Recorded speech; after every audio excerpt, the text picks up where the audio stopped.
X y z v a जो भी centre of mass का निकालना है पार्टिकल सिस्टम पे, डायरेक्ट फॉर्मूला डायरेक्ट आंसर निकाल सकता है। तो सिंपल सिंपल फॉर्मूले के स्पेशल केसेस जो अपन ने एक्स्ट्रा याद कर रहे हैं। स्टैंडर्ड यही सवाल आते हैं, जनरली ये 6 सवाल ही फिक्स होते हैं, तो ये 4 तो बेसिक याद ही रह जाते हैं। बच्चों भी आप बहुत इजीली कैलकुलेट कर सकते हो, माइंड में से आपने कैलकुलेट करने बैठोगे तो इसका आंसर निकल कर आ जाएगा, ये करोगे तो ठीक है। m+m1 plus m2 plus m3, shift वाले सवाल होते हैं। जैसे नाव में दो जने बीच में आके खड़े हो गए, उस टाइप सारे सवाल शिफ्टिंग के इसी कंसेप्ट से सॉल्व होते हैं। और 30 मिनट रिवीजन वीडियो है, कॉमिक चैप्टर का centre of mass and system of particles पढ़ेंगे बाय प्रोफेसर आयुध। बढ़िया वीडियो है, मजा आने वाला है इस वीडियो में, काफी इजी लेवल पे अपन चीजें पढ़ेंगे, सारे पॉपी पॉइंट्स रिवाइज हो जाएंगे। This is the only video. आपको अगर सब कुछ एक बार फटाफट रिवाइज करना है, बस कि यार चैप्टर पढ़े हुए 2-3 महीने हो गए, एक बार थोड़ा सा जंग का आ गया है, उठा के एक बार देख लो फटाफट से, 15-20 मिनट लगेंगे, पूरा चैप्टर रिवाइज हो जाएगा, झटाक से जाके सारे सवाल लगा पाओगे। ठीक है, तो इसमें टोटल चैप्टर में 9-10 टाइप के क्वेश्चन होते हैं, जैसे हर चैप्टर में होते हैं। स्टार्ट करते बेटा, टेलीग्राम ग्रुप है, इसका पीडीएफ है वो टेलीग्राम पे भी मिल जाएगा, तो आ जाओ टेलीग्राम ग्रुप पे, नहीं हो अब तक एक्टिव तो। चलिए, पहले डायरेक्ट टाइप फॉर्मूला होते हैं। जैसे आरसीएम का फॉर्मूला क्या होता है, m1r1 प्लस m2r2 अपॉन में m1 plus m2, direct formula. अब x में सीएम निकालना है तो m1x1 plus m2x2 plus m3x3 जितने भी लगा दे upon m1 plus m2 plus m3 जितने भी मास पार्टिकल्स है, same m1y1 plus m2y2 upon में m1 plus m2 zcm, similarly m1z1 plus m2z2 upon में m1 plus m2। Delta R centre of कितने से शिफ्ट होगा, तो m1 कितने से शिफ्ट हुआ r1 प्लस m2 कितने से शिफ्ट हुआ r2 अपॉन में m1 plus m2। vcm velocity of centre of mass, again वही m1 v1 plus m2 v2 upon में m1 plus m2, simple simple चीजें। Acceleration centre of mass m1 a1 plus m2 a2 upon में m1 plus m2, simple direct formula point system के लिए लगाते हैं। जैसे 3 particle हैं m1 m2 m3, आरसीएम निकालना है डायरेक्ट लगा दो, x y z v a जो भी सेंटर ऑफ मास का निकालना है पार्टिकल सिस्टम पे, डायरेक्ट फॉर्मूला डायरेक्ट आंसर निकाला जाता है। तो पहले टाइप के सवाल होते हैं डायरेक्ट। सेकेंड टाइप में स्पेशल केसेस सेंटर ऑफ मास को याद करते हैं। रॉड वगैरह के लिए तो सेंटर पे ही होगा sir, centre of mass distance l/2 पे। ठीक है, अब आर्क है तो उसका अगर हाफ एंगल अल्फा है सेंटर से, अगर मैं डिस्टेंस देखूं तो यहाँ से ये डिस्टेंस ऑफ सेंटर ऑफ मास हो जाएगा r sine alpha by alpha. ठीक है, अगर यही डिस्टेंस में इसके लिए निकालू सेमी सर्कल के लिए तो 2r/पाई हो जाएगा। ये डिस्टेंस का x और y कोऑर्डिनेट दोनों 2r/पाई 2r/पाई कोइंसिडेंटली सेम आ जाता है, तो याद करना इजी होता है। पूछ लेते हैं, सेंट्रल डिस्टेंस 2√2r/2 पाई होगा ना, निकालोगे तो फॉर्मूला लगा के हाफ एंगल 90 हाफ एंगल 45 चाहो निकाल लो आराम से। नीचे वाला अल्फा रेडियन में रखना, ये वाला साइन के अंदर तो कुछ भी रख सकते हो, कोई मैटर नहीं करता। अगर यही डिस्क टाइप सेक्टर टाइप लगा दें तो 2/3 r sine alpha by alpha हो जाता है फॉर्मूला। अगेन 90 डिग्री के लिए 4r/3 पाई हो जाएगा, इसमें 2/3 और मल्टीप्लाई कर दो और क्या। फिर सॉलिड हेमिस्फीयर के लिए फॉर्मूला, हॉलो हेमिस्फीयर के लिए फॉर्मूला r/2 हो जाता है, सॉलिड के लिए 3r/10 हो जाता है, हॉलो के लिए h/3 हो जाता है, और सॉलिड कोन के लिए h/4 पे आ जाता है, distance from the centre of the base. Simple फॉर्मूले के स्पेशल केसेस जो अपन ने एक्स्ट्रा याद कर रहे हैं। ठीक है, अब इनके प्रूफ्स कोई काम नहीं आते, डायरेक्ट वैल्यू पता होनी चाहिए, दैट्स इट। तो ये सेकेंड टाइप के सवाल बन जाते हैं, स्पेशल केसेस वाले सवाल। अगली चीज पे आते हैं, बात करते हैं टाइप 3 के सवाल। थर्ड टाइप के सवाल होते हैं कैविटी के। कैविटी मतलब कैसा हो जाता है बेटा, जैसे कि ये एक मास में से ये मास खा गए, समझ रहे हो, इसे ये इस मास में से इतना काट दिया, बचा हुआ मास तो है, ये बीच वाला मास काट दिया, टाइप के सवाल हो जाते हैं इसके अंदर। ठीक है, इस टाइप के सवाल बन जाते हैं। और यहाँ से काट दिया, कभी इधर से और काट दिया, और छोटा काट दिया। जनरली 3 स्टैंडर्ड होते हैं, और कोई से भी आए तो अपन कर सकते हैं, कोई मुश्किल नहीं होता। क्या होता है इसमें, हाफ रेडियस ही काट देते हैं, इसकी रेडियस r/2 हो जाती है, इसमें आधे का भी आधा r/4 का काटते हैं, और सेंटर से 3/4 डिस्टेंस पे, इसमें से r/4 डिस्टेंस पे ही r/4 का काट दिया अपने रेडियस का। ठीक है, डिस्क में और सेम सॉलिड स्फीयर में काट देते हैं, 3D में, 2D 3D। फर्क क्या होता है बेटा, मास डिस्क का प्रोपोर्शनल एरिया मतलब r स्क्वायर के प्रोपोर्शनल होता है, और स्फीयर का r³ के लिए 4/3 पाई r³, वॉल्यूम के प्रोपोर्शनल होता है इसका। ठीक है, r³, तो रेडियस r है, r/2 हो गई तो मास m/4 हो जाएगा, स्क्वायर में चलेगा, r/4 m/16 हो जाएगा। इसमें रेडियस आर है तो मास है में r/2, तो क्यूब करो 8 हो जाएगा, इसमें मास 4 का क्यूब करो m/64 हो जाएगा। सिंपल सी बात है। जनरल फॉर्मूला क्या निकल के आता है फाइनली सेंटर ऑफ मास का, इसमें x की वैल्यू होती है नेगेटिव, अगर इधर खड्डा करा तो पीछे की तरफ शिफ्ट हो जाएगी, ठीक है। मास ऑफ खड्डा और अपना जो x ऑफ खड्डा, जैसे सेंटर से डिस्टेंस, यहाँ में r/2 में, यहाँ x 3r/4 है, यहाँ r/4 है, फिर इसमें x सेंटर से डिस्टेंस r/2, 3r/4, इसमें r/4 अपॉन में मास टोटल माइनस मास खड्डा। मास खड्डा सब में अलग अलग, इसमें से निकालोगे तो वही m/4 निकल आ जाएगा, इन दोनों में m/16 आ जाएगा, इसमें रेडियस आधी हो गई, इसमें खड्डे का मास m/8 आ जाएगा, इन दोनों में क्या हो जाएगा m/64 आ जाएगा। बड़े सिंपल सिंपल चीजें होते हैं तो मुश्किल नहीं होते। स्टैंडर्ड यही सवाल आते हैं जनरली, ये 6 सवाल ही फिक्स होते हैं, ठीक है। सबसे कॉमन सवाल जैसे याद आते हैं तो मेरे को तो इसके आंसर ही याद होगा, इसका -r/6 होता है, -r/20 होता है और -r/16 होता है, इसका -r/14 होता है। ये 4 तो बेसिक याद ही रह जाते हैं, बच्चों भी आप बहुत इजीली कैलकुलेट कर सकते हो, माइंड में से आपने कैलकुलेट करने बैठोगे तो इसका आंसर निकल कर आ जाएगा, ये करोगे तो ठीक है। -r/82 आ रहा है, तो इसका -r/63 × 4 टाइप कुछ आ रहा है, ठीक है।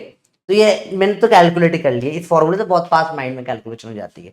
बेसिकली यही फॉर्मूला है, सब में लगाया है, ये दोनों सबसे कॉमन फेमस क्वेश्चन है, ये 4 फेमस क्वेश्चन है, बाकी ये तो बहुत रेयर है ना।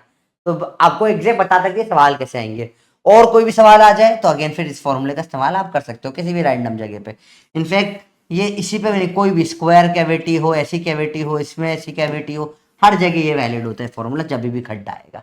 तो अगले टाइप का टाइप 3 सवाल होता है कैविटी वाला क्वेश्चन।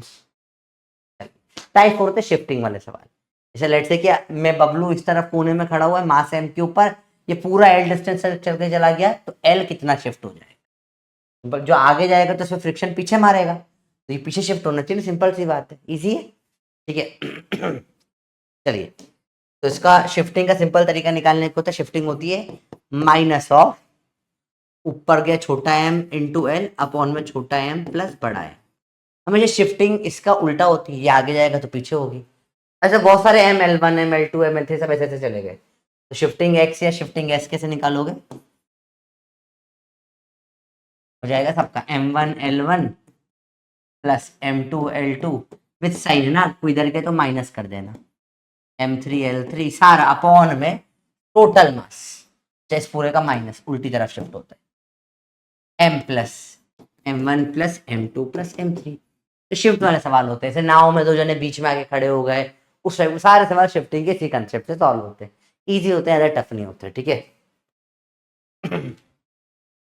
अगला होता है एसीएम पे सवाल आता है पुली में, तो जो normal acceleration of pulley suppose m2 बड़ा है तो क्या होता है m2 माइनस m1g कौन m1 प्लस m2 या m2 प्लस m1, ये अपने पढ़ा है सिंपल एनएलएम में फॉर्मूला। सेंटर ऑफ मास के लिए क्या लगेगा m1a1 plus m2a2 upon m1 plus m2, उसके लिए पूरे पुट करोगे m2 minus m1 upon m2 plus m1 का स्क्वायर g हो जाएगा, अलग से याद करने की जरूरत नहीं है, स्टैंडर्ड क्वेश्चन, बड़ा फेमस क्वेश्चन, डायरेक्ट फॉर्म, ठीक है। तो ये अपना बिल्कुल 30 मिनट रिवीजन सारे फॉर्मूले चैप्टर के साथ फटाफट से करवा दूंगा आपको, इजी है, टफ तो नहीं लग रहा, आसान है बिल्कुल। अब इसके बाद सेंटर ऑफ मास के इतने सवाल होते हैं, स्टैंडर्ड स्टैंडर्ड सवाल होते हैं, इसके बाद आता है कोलिजन वाला सवाल, टाइप 6 क्वेश्चन जनरल कोलिजन का, कि m1u1 से आ रहा है, m2 u2 से आ रहा है, कुछ e है, m1 v1 से गया, m2 v2 से गया, तो तीन basic equation conservation of momentum लगता है पहले, m1u1 प्लस m2 u2 बराबर m1 v1 plus m2 v2 होना चाहिए, डायरेक्शन इंपॉर्टेंट है ना।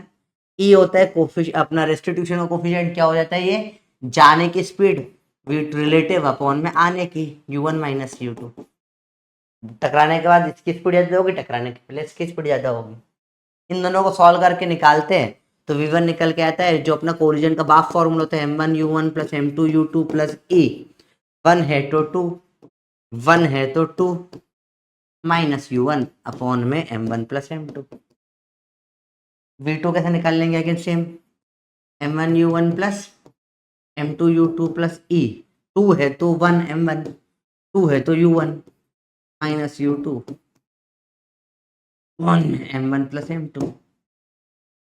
बेसिक सवाल होते हैं, बेसिक तरीके से सॉल्व हो जाते हैं। बहुत फास्ट रिवीजन हो रहा है क्योंकि एक्चुअली फास्ट ही होना चाहिए रिवीजन इतना। इनमें स्टैंडर्ड क्वेश्चन है चैप्टर में, यही सवाल आते हैं, इनके यही जवाब होते हैं। कुछ नया बन गया तो फिर वो मिक्स एंड मैचिंग से सॉल्व कर देंगे। बहुत प्रॉब्लम वाली चीजें नहीं होती, इजीली सवाल हो जाते हैं, आराम से हो जाते हैं। चलिए अब अगला आता है सेम मास इलास्टिक कोलिजन में। दो टाइप के हो सकते हैं, हेड ऑन या ऑब्लिक होते हैं। हेड ऑन मतलब एक से एक एकदम सर से सर टकराएगा, ये मास u1 से आ रहा है, ये मास u2 से आ रहा है, इलास्टिक कोलिजन है, E बराबर 1 है, टक्कर होगी धूम, तो ये m की स्पीड हो जाएगी u2 और ये दूसरे वाले m की स्पीड हो जाएगी u1। क्या होता है, मोमेंटम या वेलोसिटी एक्सचेंज हो जाती है। क्या हो जाती है, वेलोसिटी एक्सचेंज हो जाती है। अगर क्या है बेटा, हेड ऑन है तो क्या है, हेड ऑन है। ऑब्लिक में क्या केस आता है, एक मास आ रहा है v स्पीड से, दूसरा मास रेस पे टकराया, ये ऑब्लिक से टीआई टकराया, two two two two two even है, तो एक मास जो टकराया ऊपर निकल जाएगा, दूसरा इधर निकल जाएगा, दोनों क्या होंगे, परपेंडिकुलर। ठीक है, ये एक अगर थीटा है तो इसकी स्पीड v का कॉस थीटा, स्पीड v का साइन थीटा, या इसकी स्पीड अगर v1 और इसकी स्पीड अगर v2 मानी है तो v का स्क्वायर बराबर v1 का स्क्वायर प्लस v2 का स्क्वायर, पाइथागोरस लग सकता है क्योंकि इसी के कंपोनेंट हुए ना दोनों के दोनों, v1 v2। सेम मास में ये इलास्टिक के काफी फेमस क्वेश्चंस होते हैं, सेम मास इलास्टिक कोलिजन हो जाता है। इजी है, एकदम मुश्किल नहीं होती, इजी एकदम इजी सवाल होते हैं। ठीक है, टाइप 7 हो गया ये। इसके बाद टाइप 8 है जो बताना रह गया है, वो मैं बता देता हूँ। टाइप 8 होता है, इनफाइनाइट वॉल कोलिजन नहीं है टाइप 8, थोड़ा चेंज कर रहे हैं अपन। टाइप है 8 है इनइलास्टिक कोलिजन, इनइलास्टिक कोलिजन के जन काफी सारे सवाल इसके डायरेक्ट आते हैं बेटा। स्पेशल केस है, m1 u1 से आ रहा है, m2 u2 से आ रहा है, e बराबर 0 पे क्या होता है, जनरली ये लोग की वेलोसिटी सेम हो जाती है, v vcm के बराबर हो जाती है, m1 u1 plus m2 u2 upon में m1 plus m2, maximum loss energy साथ में चलने लग जाते हैं दोनों के दोनों। ये होते हैं कौन से, इनइलास्टिक कोलिजन की बात। अगेन इजी होता है, टफ नहीं होता, थोड़ा सा बस हल्का सा ध्यान रखना होता है। ठीक है, टाइप 9 है ये, 8 नहीं, टाइप 9 है इनफाइनाइट वॉल कोलिजन। अब दीवार पे कोई भी चीज टकराती है, ई बराबर 1 से यू से टकरा, यू से निकल जाएगी। ठीक है, ई बराबर 0 टकरा के गिर पड़ेगी, और ई है तो ई से वापस आ जाती है, यू से गई ई से वापस आ गई, सिंपल सी बात हो जाती है। ठीक है, अगर दीवार चल रही है इलास्टिक है तो यू से तो क्या हो जाएगा, टकरा कर यू से वापस पीछे आएगी, सेम वही रहेगा पर थोड़ा चेंज हो जाएगा, टकरा के वहीं पे स्टॉप हो जाती है और टकरा के यू से वापस आती है। सेम चीज इसमें भी होगा, थोड़ा चेंज हो जाती है चीज, मैं बताता हूँ चेंज क्या होगा। ई बराबर में टकरा के यू से वापस आ गई, वहीं पे स्टॉप हो गई, टकरा के यू से वापस आ गई, ये तो होगा ही सही। ठीक है, अब इसमें क्या, दीवार इधर वी से चल रही है, दीवार की स्पीड को कोई फर्क नहीं पड़ेगा टक्कर के पहले बात। दीवार अगर इलास्टिक में वी से चल रही है तो दीवार अपना double speed u to v जोड़ देती है। 0 से चल रही है तो ये दीवार की स्पीड से वी से चलने लग जाएगा, स्टिक हो जाएगा ये तो। और दीवार अगर वी से चल रही है तो दीवार अपना वी प्लस ईवी और जोड़ देती है, दैट्स इट। दीवार वी से चल रही है तो दीवार अपना अपने डायरेक्शन में 2v और जोड़ देती है, तो u प्लस 2v स्पीड हो जाएगी इसकी, तो दीवार की स्पीड से ही चलने लग जाएगी, स्टिक हो जाएगी, और दीवार अपने डायरेक्शन में v प्लस ईवी और जोड़ देगी। दैट्स इट, सिंपल सवाल होते हैं, एक बार समझ में आ गए तो समझ में आ जाते हैं। फिर आपका टाइप कौन सा 9 इनफाइनाइट वॉल कोलिजन। ठीक है, टाइप 10 होता है ऑब्लिक वॉल कोलिजन।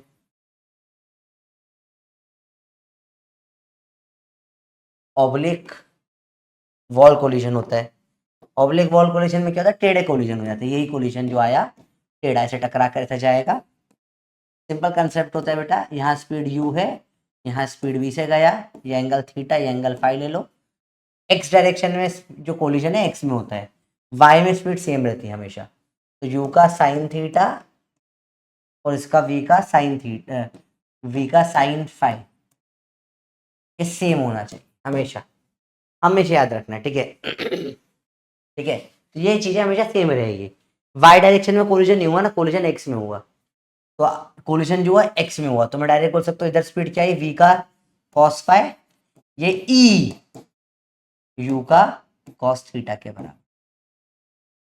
ठीक है, इसमें थोड़ी थोड़ी बातें और इंपॉर्टेंट देखनी होती है चेंज इन मोमेंटम की। जब यहाँ पर आके ये यू से टकराया, टकरा के गिर गया, ई बराबर 0 ले लो, तो चेंज इन मोमेंटम हो जाता है कितना, एम यू। अगर ई बराबर 1 है, यू से टकरा कर यू से ही निकल गया, तो चेंज इन मोमेंटम हो जाता है 2mu, डबल हो जाएगा। और सिर्फ ई है, टकरा के ई यू से वापस चला गया, चेंज इन मोमेंटम हो जाएगा m u plus e u. इसका फर्दर यूज आप कर सकते हो फोर्स निकालने के लिए, चेंज इन मोमेंटम अपॉन में टाइम फोर्स होता है, फोर्स एक्सटर्नल या फोर्स ऑफ कोलिजन निकाल सकते हो। तो ये वाले और थोड़े से क्वेश्चन इनफाइनाइट वॉल कोलिजन में आ जाते हैं। तो फिर इनको डिवाइड कर लोगे तो आपको बस टेन फाइव बराबर टेन थीटा बाई ई निकल कर आ जाए। तो ये एक क्वेश्चन निकल के आते हैं इस कोलिजन में। सेम कोलिजन ऐसे भी होते हैं, इधर थीटा से आया, फाई से निकल गया।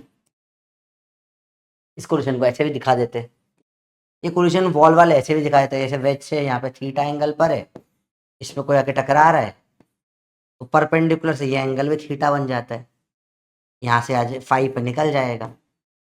सिंपल सी बात है। अब टेन फाई बराबर टेन थीटा बाई ई।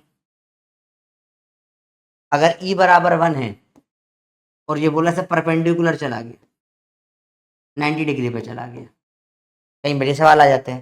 तो ये एंगल 2 थीटा, ई बराबर 1 तो दोनों बराबर हो जाएंगे, बराबर 90, तो ये थीटा 45 डिग्री होता है उस केस में। स्टैंडर्ड क्वेश्चन है जो जो बताए, हर तरफ से जहां से उठ के आए थे, हर टाइप के सवाल अपन ने देख लिए। ऑब्लिक वॉल कोलिजन देख लिए बेटा। टाइप 11 की बात करें, बॉल बाउंसिंग का क्वेश्चन आ जाता है। ठीक है, ये ऑलरेडी देख चुके हैं वॉल कोलिजन। बॉल बाउंस में क्या हो जाता है बेटा, बॉल बाउंस के अगेंस्ट में ऐसा होता है कि कोई भी बॉल अगर एच हाइट से टी टाइम में आके गिर रही है, टी अपने को होता है √2 एच बाई जी होता है, इसकी स्पीड नीचे वी होती है, वी √2 जी एच होता है, ठीक है, एच बराबर हाफ जी टी स्क्वायर होते हैं। ये सारे फॉर्मूले अपने को ऑलरेडी पता है, काइनेमेटिक्स वाले, वो यूज में आ जाते हैं। सिंपल है, यहाँ पे जब टी से आके ऊपर, अब अगली बार टकरा के बाउंस होके ऊपर जा रही है बेटा, इसमें टाइम ई टी लगेगा, फिर ई टी में नीचे आएगी, फिर ई स्क्वायर टी लगेगा, ई स्क्वायर टी में वापस नीचे आएगी, फिर ई क्यूब टी में ऊपर जाएगी, ई क्यूब टी में नीचे आएगी, सो ऑन। जैसे nth में क्या हो जाएगा, ई की पावर एन टी में ऊपर जाएगी, ई की पावर एन टी में नीचे आएगी। वेलोसिटी प्रोपोर्शनल होती है टाइम से, सेम चलेगी, टकराएगी और ऊपर जाएगी ई वी से, फिर ई स्क्वायर वी से, ई क्यूब वी से, सेम है इसमें ई की पावर एन वी और ई की पावर एन वी से। हाइट प्रोपोर्शनल टू टाइम का स्क्वायर होता है। देखो, तो एच से आई तो ई स्क्वायर एच से जाएगी, फिर ई स्क्वायर एच नीचे आएगी, फिर ई की पावर 4h ऊपर जाएगी, ई की पावर 4h नीचे आ जाएगी, फिर 2 और पावर ई की पावर 6h ऊपर जाएगी, ई की पावर 6h नीचे आएगी। सेम करते करते ई की पावर आखिरी में ई की पावर 2nh ऊपर जाएगी और ई की पावर 2nh नीचे आ जाएगी nth बार में। अब इसमें टोटल सम निकालोगे, इनफाइनाइट जीपी होगा। इनफाइनाइट जीपी सॉल्व करना आपको सिखा रखा है, 1 प्लस 1 प्लस आर इन्फिनिटी तक जोड़ते हैं तो 1 अपॉन में 1 माइनस आर आ जाता है। को पूरा सॉल्व करोगे तो हाइट की वैल्यू आ जाएगी, ये एक एच जो आया था 1 plus E square upon 1 minus E square, time बचेगा टी, 1 प्लस ई अपॉन 1 माइनस। ये डायरेक्ट डायरेक्ट अपने सवाल होते हैं, डायरेक्ट डायरेक्ट इनके आंसर आ जाते हैं, टफ नहीं होते, स्टैंडर्ड केसेस है। 11th हो गया बॉल बाउंस, 12th हो जाता है काइनेटिक एनर्जी वाला। Kinetic energy loss retain transferred, again simple simple सवाल होते, मुश्किल नहीं होता बेटा। जब कोलिजन हुआ, कोई भी कोलिजन हुआ, u1 u2 से टकरा कर रूट्स v1 v2 निकल गया, तो काइनेटिक एनर्जी किस क्या लॉस कितना हो जाएगा इनका मिला के, तो इसको बोलते हैं हाफ म्यू वी रिलेटिव का square 1 minus E square loss हो जाता है। द हाफ म्यू मतलब reduced mass, n1 m2 upon m1 plus m2, u relative of u1 minus u2 का स्क्वायर 1 माइनस ई स्क्वायर। अब अगर इलास्टिक है, ई बराबर 1 है, तो डेल्टा के लॉस जो है जीरो हो जाएगा, इलास्टिक में लॉस ही नहीं होता है, ठीक है। अगर कोई भी है तो ई रख देंगे, ई बराबर जीरो है तो इसमें मैक्स के लॉस जो होता है मैक्स हो जाता है, half mu v u relative का स्क्वायर, मैक्सिमम लॉस हो जाता है इसमें। सिंपल सी बात है, काइनेटिक में तो इलास्टिक में तो लॉस होगा ही नहीं, ठीक है। एक स्टैंडर्ड केस का सवाल बड़ा फेमस आ जाता है, वो ये है कि मास एम 20 फीट से जा रहा था, एन एम से टकरा गया, एन गुना मास से टकरा गया, ठीक है। एन वन से बड़ा छोटा हो सकता है, मतलब एन गुना या छोटा भी हो सकता है, एन टाइम्स मास है। इलास्टिक कोलिजन का एनर्जी का लॉस कुछ नहीं हुआ, लॉस नहीं होना चाहिए, मतलब कुछ वेस्ट हीट में नहीं गई, तो पूरी एनर्जी जो इसकी होगी इलास्टिक एनर्जी बची रहेगी, या तो थोड़ी सी इसमें क्या हो जाएगी, जो इसके अंदर रह गई उसे बोलेंगे एनर्जी रिटेन्ड के आर, और जो एनर्जी थोड़ी सी उसमें चले गई V2 energy transferred KT। Simple सी बात है।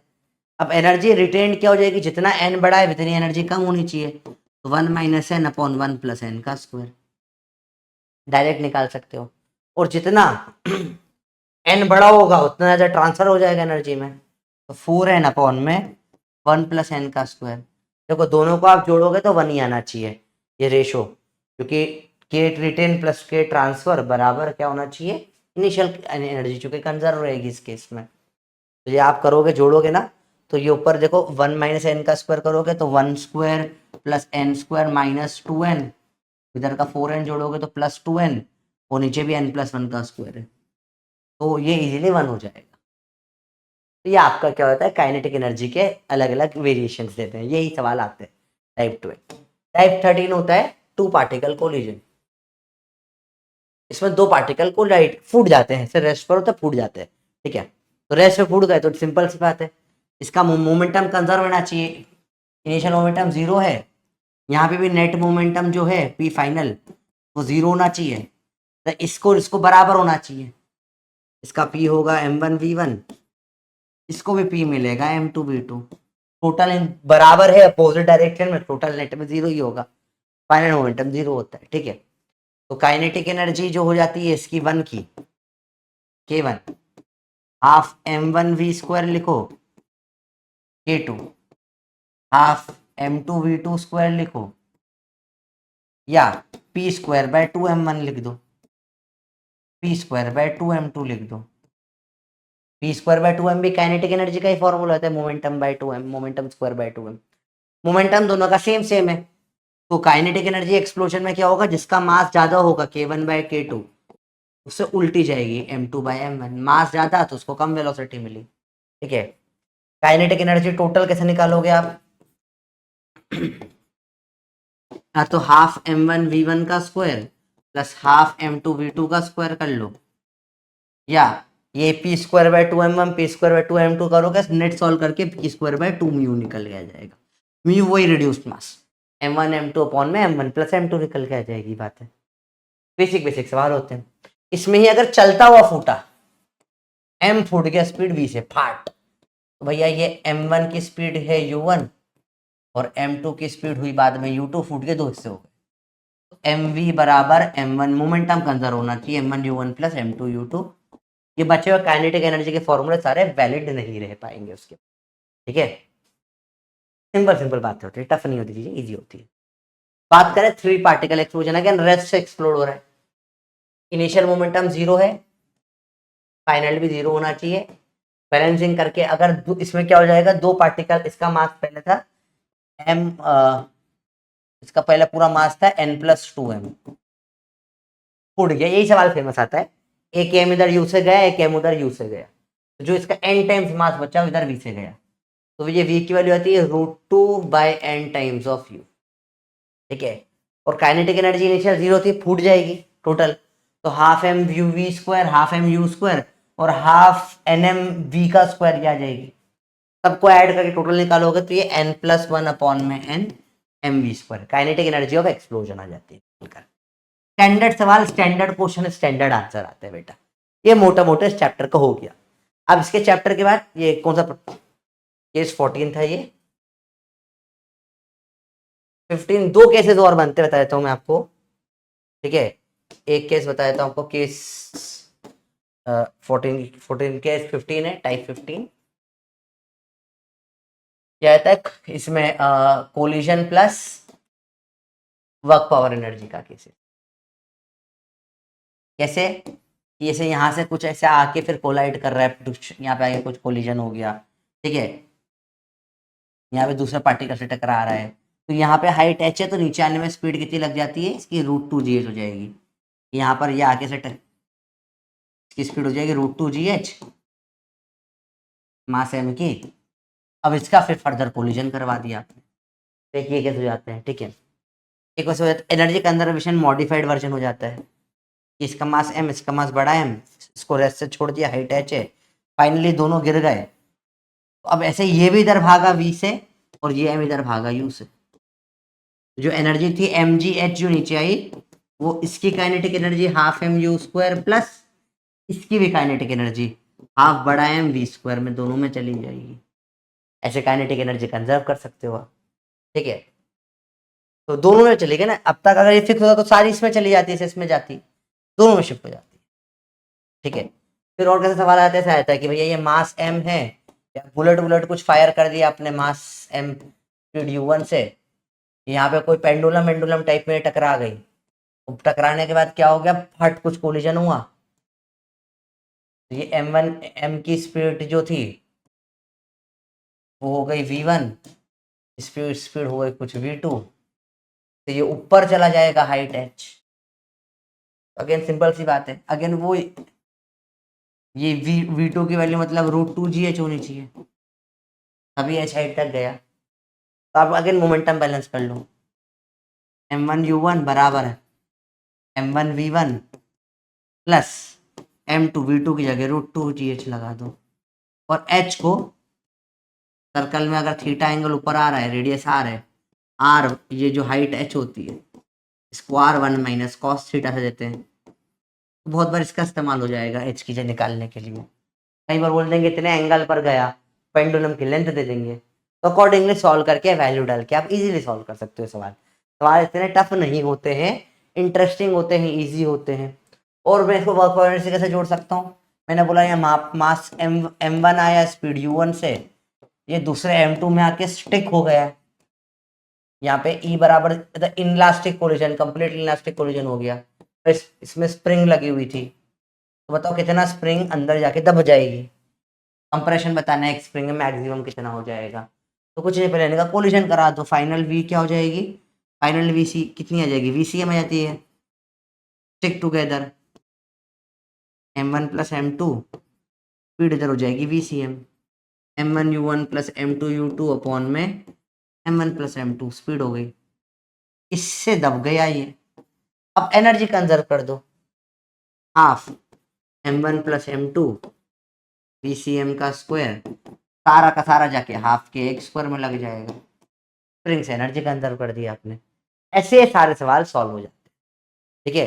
तो इसमें क्या होता है, वर्क पावर एनर्जी और कोलिजन को मिला दिया टाइप 15। इंटरेस्टिंग क्वेश्चन होते हैं, टफ नहीं होते, ठीक है।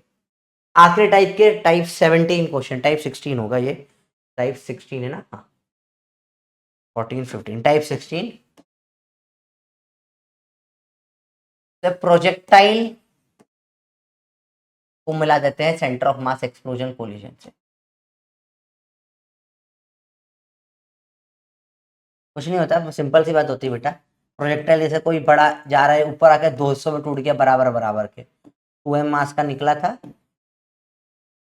तो उससे हो गए m के और m के, ठीक है।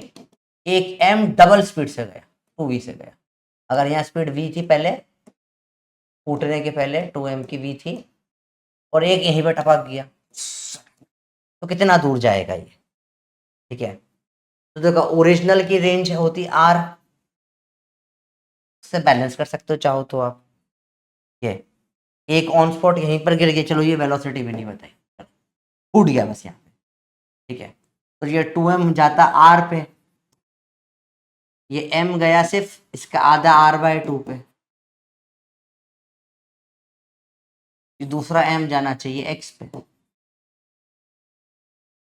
करो बैलेंस, 2m माइनस m/2, दो में से 1/2 जाएगा, तो ये 3/2 m r mx होगा, mm काटो, x की वैल्यू 3r/2 आ जाएगी। ये थोड़ा और कॉमन सेंस लगा लो, फाइनली सेंटर ऑफ मास यहीं पर ही आना चाहिए दोनों का मिलाकर, क्योंकि सेंटर ऑफ मास तो वही ट्रेजेक्टरी फॉलो करता है, दोनों टूट गए तो टूट गए। तो अगर ये दोनों बराबर मास है तो ये इससे r/2 पे, तो ये इससे r/2 पे होगा, r + r/2 डिस्टेंस 3r/2 आ जाएगा। ऐसे ही सवाल हो जाते हैं। ये बहुत स्टैंडर्ड केस ले लिया। अब फोड़ के दोनों के अलग अलग वेलोसिटी दे सकते हो, तो वही एक्सप्लोजन, लेट्स से कि ऐसा एक्सप्लोजन हुआ ऊपर प्रोजेक्टाइल में जाकर फटाक से, दो मास m1 स्पीड u1 से निकल गया, m2 u2 से निकल गया, ठीक है। तो आप डायरेक्ट बोल सकते हो पहला जो भी अपना टोटल मास था m, पूरा बड़ा m बोल लो इसको। अब ये बहुत हाई लेवल है, जे एडवांस तक में जा चुके हैं अपन। बड़ा m की स्पीड अगर थी पहले v या u, बड़ा m u बराबर वही momentum conservation m1 u1 + m2 u2 होगा। टकरा कर अब ये गया, ये इधर चला गया, इसकी रेंज आ गई r1, इसकी रेंज आ गई r2। ओरिजिनल रेंज जो थी वो r थी, m × r बराबर m1 r1 m2 r2 हो जाएगा। वही सेम चीज है जो चल रही है, वही सब कुछ सेम सेम चलता है बेटा, वही अपना चैप्टर खत्म हो जाता है। बाकी तो ये PDF टेलीग्राम पे मिल जाएगी। बचे हुए चैप्टर भी इस तरीके से बना रहा हूँ मैं, रोज एक एक चैप्टर आपको मिल रहे हैं। आज इसका आया, कल कौन सा चैप्टर का चाहिए, कल रोटेशनल का बनेगा। कल रोटेशन में ज़्यादा केसेस होते हैं, थोड़ा सा 40 मिनट्स तक भी आ सकता है वो। ये ग्रेविटेशन में तो केस ही केस होते हैं, पूरे केस पे चैप्टर बेस्ड है, इस बारे में बात करेंगे, ठीक है। Thank you. टेलीग्राम ज्वाइन याद से कर लो, बाकी तो मिलते हैं क्लास में। आया चाटे लग जो।